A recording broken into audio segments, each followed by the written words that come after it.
Berita pertama, seperti biasa kita bahas tradisi paling langgeng di negeri ini ya. Tradisi turun-temurun yang bisa diwariskan apalagi kalau bukan korupsi. Lo punya duit, lo punya kuasa. Tapi kali ini bukan ngomongin jumlah kerugian negara atau pasal berapa yang dipakai buat menjerat mereka. Kita mau bahas yang lebih sadis. Gaya koruptor pas ditangkap masih bisa senyum manis.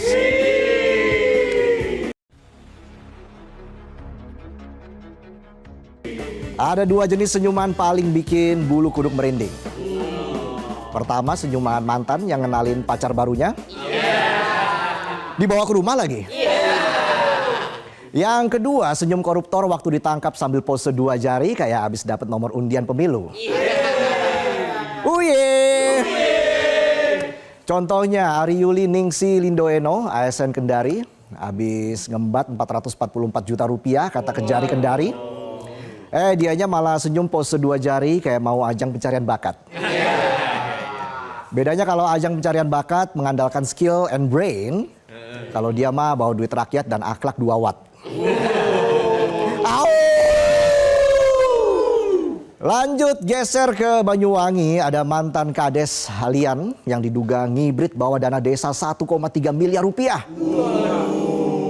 Pas ditangkap bukannya malu, malah senyum lebar kayak anak SMA baru jadian. Panggilannya ayah bunda lagi. Bisa aja saya.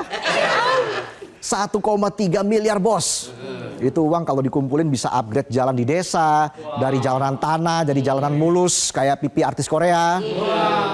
Tapi Pak Kades ini luar biasa sayang sama keluarganya. Sampai dana desa diprioritaskan buat pribadi dan keluarga sendiri. Cintanya memang hakiki, cuma caranya kriminal sekali. Padahal warganya masih bingung mau makan apa hari ini. Anak koruptor posting makan sushi. Giliran rakyat posting makan mie instan sama nasi. Kesenjangan sosial. Jakarta juga nggak mau ketinggalan. Pada Januari lalu Iwan Henry Wardana, ex Kepala Dinas Kebudayaan Pemprov DKI Jakarta juga senyum-senyum pas ditahan oleh kejaksaan yang diduga gara-gara kasus bikin sanggar fiksi. Laporan fiksi. Tapi nyolong duit APBD-nya kata jaksa true story. Persis kayak janji mau nikahin, tapi modalnya cuma janji, nikahnya nggak jadi, resepsinya mimpi kali ya. Di negara lain pejabat korupsi langsung malu, resign, ngilang ke goa. Di Indonesia korupsi malah foto-foto dan pose dua jari. Ini kocak. Ini kocak. Lebih lucu lagi, udah ketangkep disuruh mundur dari PNS susah. Padahal lebih susah parkir paralel pakai mobil manual ya. Dan fenomena senyum koruptor ini udah kayak tren di medsos. Bedanya kalau di medsos senyum dapat likes. Kalau di dunia nyata senyum dapat baju oranye, borgol gratis dan nyinyiran netizen. Banyak yang bilang senyum itu cerminan hati. Tapi kalau koruptor ketangkep masih bisa senyum, itu udah mirip bakso boraks bulat ngembang beracun. Karena di Republik ini maling ayam bisa dibakar massa. Sementara koruptor masih sempat tebar pesona. Mirip gebetan yang jelas-jelas ketahuan selingkuh tapi alasannya cuma curhat di kamar. WhatsApp-nya ada nggak? Mana coba? Terakhir kapan? Kitanya emosi, dia masih aja senyum-senyum sambil WA just tip. Mantan cuma nyakitin hati, koruptor bikin sakit satu negeri. Lanjut kita ya. Dari kelakuan koruptor yang tebar pesona saat ditahan, kita lihat aksi segerombolan orang yang katanya ormas, tapi kelakuannya kayak preman.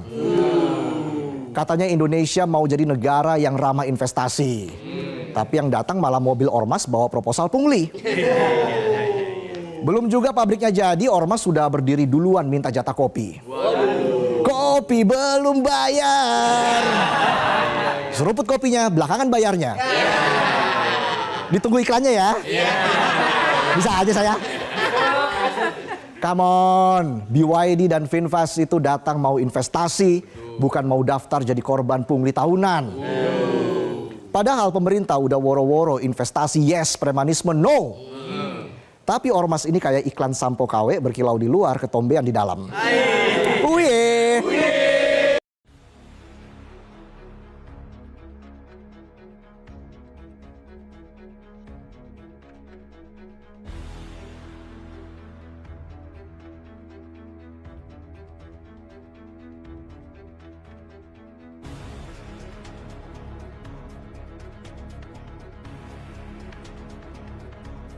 Kalau bagi saya kan ini apa ya, pengagumnya Gus Dur ya. Kalau saya dulu pengagumnya Gus Dur dari dulu. Ah, dari dulu itu nggak bisa ditawar-tawar juga. Kalau saya pengagum Gus Dur. Ah, itu orangnya memang begitu, tapi itu tinggi. Ilmu Gus Dur itu tinggi dalam bidang agama apapun. Saya senang sekali kalau dia berbicara tentang agama.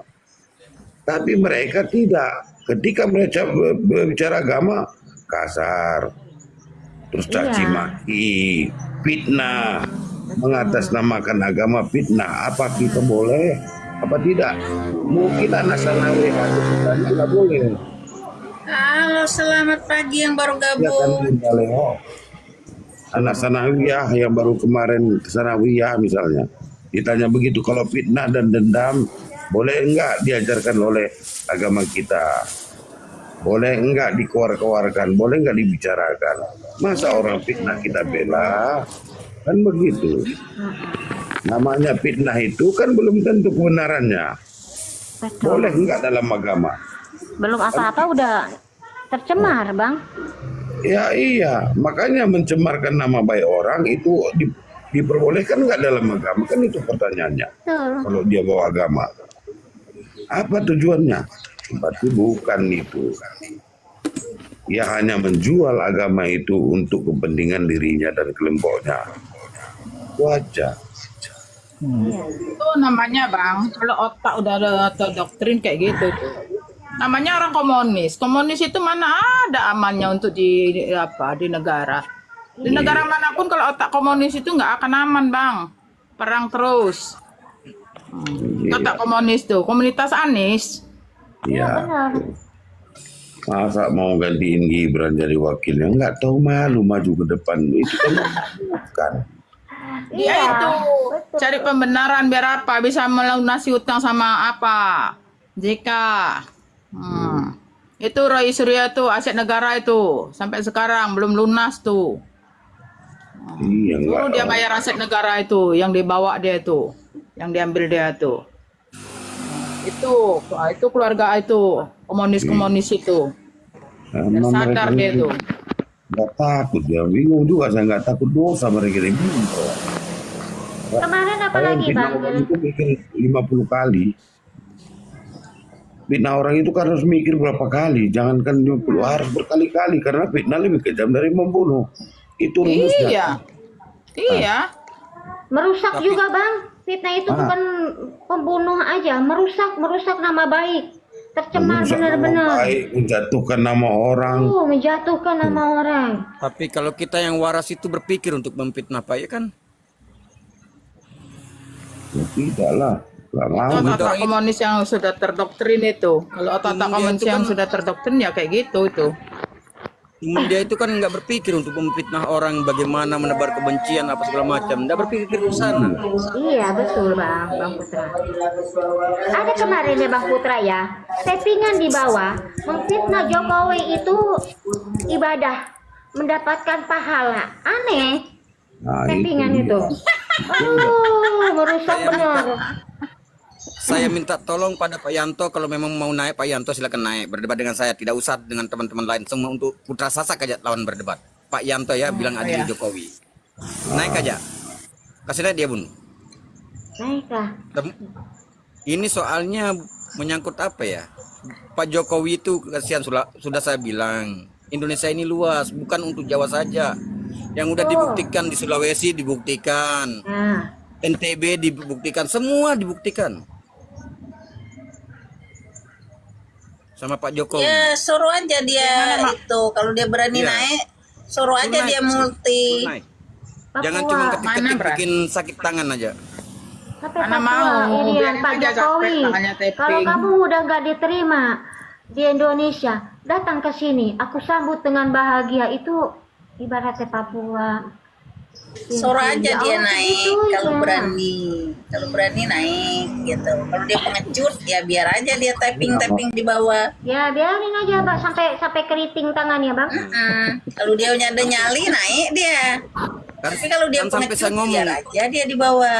kan sampai saya berkoar-koar kemarin, sampai saya berkoar-koar. Ayo siapa yang berani apa enggak? Kalau mau Pak Jokowi mau nyalon lagi, berani apa enggak? 100% secara berani taruhan Jokowi tetap Iya. menang. Betul bang, betul. Halo Bang Muhtar, orang Binjai. Muhtar Halo Binjai. juga Bang Ronggo. Udah sarapan Kalau belum? dia bilang adilin Jokowi, ya apa Nggak mungkin dia ikut-ikutan di kelompok ini. Pasti ada sesuatu ini si Rismon ini. Itu aja komentar saya. Baik Selesmon ini, baik orangnya, kenal baik. Tapi Oke Pak Ronggo ya, baru masuk. Iya. Baik Pak Tampu Bolon, temanku ekstra yang sangat jelas menjelaskan ini. Kalau orang-orang yang tidak bisa disadarkan lagi apa yang dikatakan Bang Ekstra ini, udah otaknya itu didengkul itu titik, nggak ada lagi yang lain. Didengkulnya itu. Orang Batak semua dipermalukan seluruh dunia. Orang Batak ini seluruh dunia, jangan salah. Makanya Persatuan Batak sedunia ada. Makanya jangan macam-macam sama orang Batak dengan hukumnya. Hukum itu udah kami kuasai, artinya begini, hukum yang positif, yang cinta bangsa ini, nasionalisme, tidak mau membuat baru Rismon yang menjatuhkan martabat Batak. Rismon itu apa? Jangan-jangan dia dibayar juga itu. Iya, Rismon itu yang menjatuhkan martabat biasanya Itu dengan pertemuannya dengan Rizik, apa maksudnya? Bukan bermaksud membawa. Apa maksudnya si Rismon ini ketemu dengan Rizik? Iya, Ini ada keanehan ini. Iya, itu maksud Batak saya. kayak gitu. Jadi sorry, teman-teman sedikit. Aku bukan bermaksud primordial ya, cuma sedikit ya. Tapi teman-teman jangan membawa dalam. Maksud saya begini loh. Kan setiap suku ada ciri khasnya. Tetawa, Betul, Bang. ciri khasnya ini. Kenapa kawan ini nggak dipakai itu? Jadi ada sesuatu menurut saya dia nggak pakai ini. Dia enggak. Ada sesuatu ini si Rismon ini sehingga mau menghadirkan ininya. Menurut saya itu maksud saya. Any something wrong in Izin Bang Manotar, saya izin turun dulu. Terima kasih buat Bang Ferdinand yang udah kasih pencerahan, buat Bang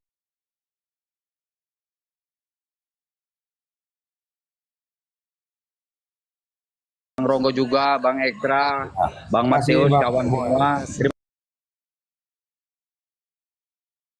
Terima kasih banyak Bang atas pencerahannya Bang. Saya pamit mundur dulu Bang. Udah kesel ini belum mandi aku Bang. Oke, ini ada Pak. Mundur dulu Bang. Silakan Pak. Yang baru naik Ya, Pak. saya mau lanjutkan lagi ya. Tambah ke sini. Oke. Saya dari Benai Bang Ekstra. Ya kan, gini Bang Ekstra. Oh ya. Kan memang harusnya ditunjukkan dulu. Udah berapa lama ini masalah kasus ijazah palsu ini kan Bang?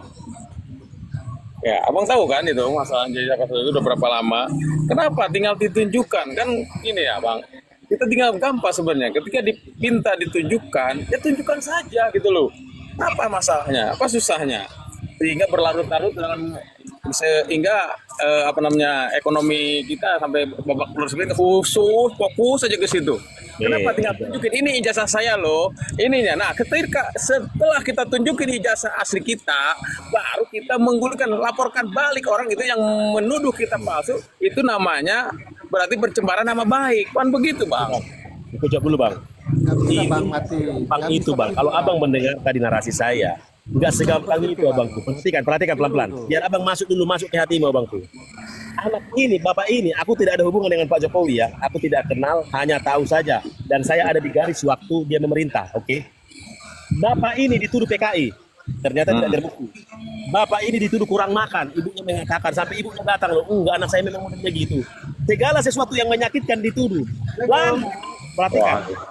Lalu institusi telah mengatakan itu asli, harusnya institusi melaporkan ini loh.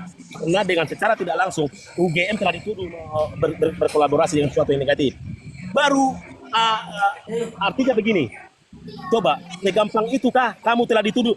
Mereka mau ditunjukkan begitu saja. Bagaimana dengan mereka yang menuduh? Tinggal mengatakan begini Bang. Ya, abang setuju bapak abang digituin. Wah, maaf ya. Bang, kita manusia Bang, ini aspek psikologi Bang. Nggak segampang itu Bang. Aku pun digituin, nggak mau aku nunjukin Bang. Ini tujuannya bukan asli palsu. Ini membunuh, merendahkan ini Bang. Dan bahkan mereka mau agar Pak Jokowi datang ke institusi pesakitan di pengadilan. Cukup. Dituduh. Tujuannya merendahkan ini Bang. Aku pikir walaupun lemah gemulai Bapak ini karena mungkin kultur Solo, aku pikir dia masih ada hati. Aku setuju, jangan ditunjukkan. Jadi ini aspek psikologi Bang, mengerikan ini Bang. Manusia yang normal tidak akan mau mengikuti kemauan mereka, ditunjukkan begitu saja. Lalu mereka tinggal minta maaf begitu. Enggak Bang. Bapak ini mungkin masih ada jiwa, ada rasionalnya, ada etika, ada. Enggak akan mau kalau dia manusia normal ya. Dan dia menjawab kecuali pengadilan. Jadi selaku manusia normal tidak akan menunjukkan itu Bang. Sekian banyak penggiringan, pembunuhan, kau tunjukkan begitu saja lalu kau pergi begitu saja. Enggak begitu Bang. Kalau mereka mau ragu di situ, ada alumni. Ada mereka memberitahu mekanisme seluk-beluk dinamika ketika pertemanan. Ada lembaga resmi UGM. Mereka lagi-lagi tidak percaya. Aku tidak jamin kalau Pak Jokowi mengikuti keinginan mereka. 1000% saya tidak jamin mereka percaya. Yakin saya itu. Itu Bang. Assalamualaikum warahmatullahi Saya wabarakatuh. tinggal menunjukkan ini mengerikan Bang. Ini pembunuhan Bang. Ini jahat sekali Bang. Saya setuju. Jangan ditunjukkan. Itu alasannya Bang. Kecuali pengadilan silahkan. Begitu Bang. Assalamualaikum warahmatullahi wabarakatuh. Oke, Bu Ani, silakan Bu Ani. Saya mau menanggapi Bang Ekstra. Selamat siang Bang Fardian. Saya tanggapi Bang Ekstra. Kasus tuduhan Jokowi jasa palsu itu sudah terjadi dari 2014 oleh Bambang Tri dengan ditulisnya buku Jokowi Undercover 1. Nah, di situ ada keputusan pengadilan bahwa Kurang 100 kan? Kurang 100 kan? dihukum, tapi permasalahannya hukuman pengadilan itu tanpa pembuktian, karena apa? Bang tanpa pembuktian. Jadi kasus ini dari 2014 bukan hari ini saja. Bambang Tri sudah dihukum 2 kali dengan kasus ini. Dan Bambang Tri dihukum tanpa pembuktian. Setelah membuat buku Jokowi Undercover 1 yang saya baca semuanya tentang kisah kehidupan Jokowi yang bla bla bla bla, saya tidak bisa menyebutkan di sini. Nah, seharusnya kalau memang pengadilan itu secara adil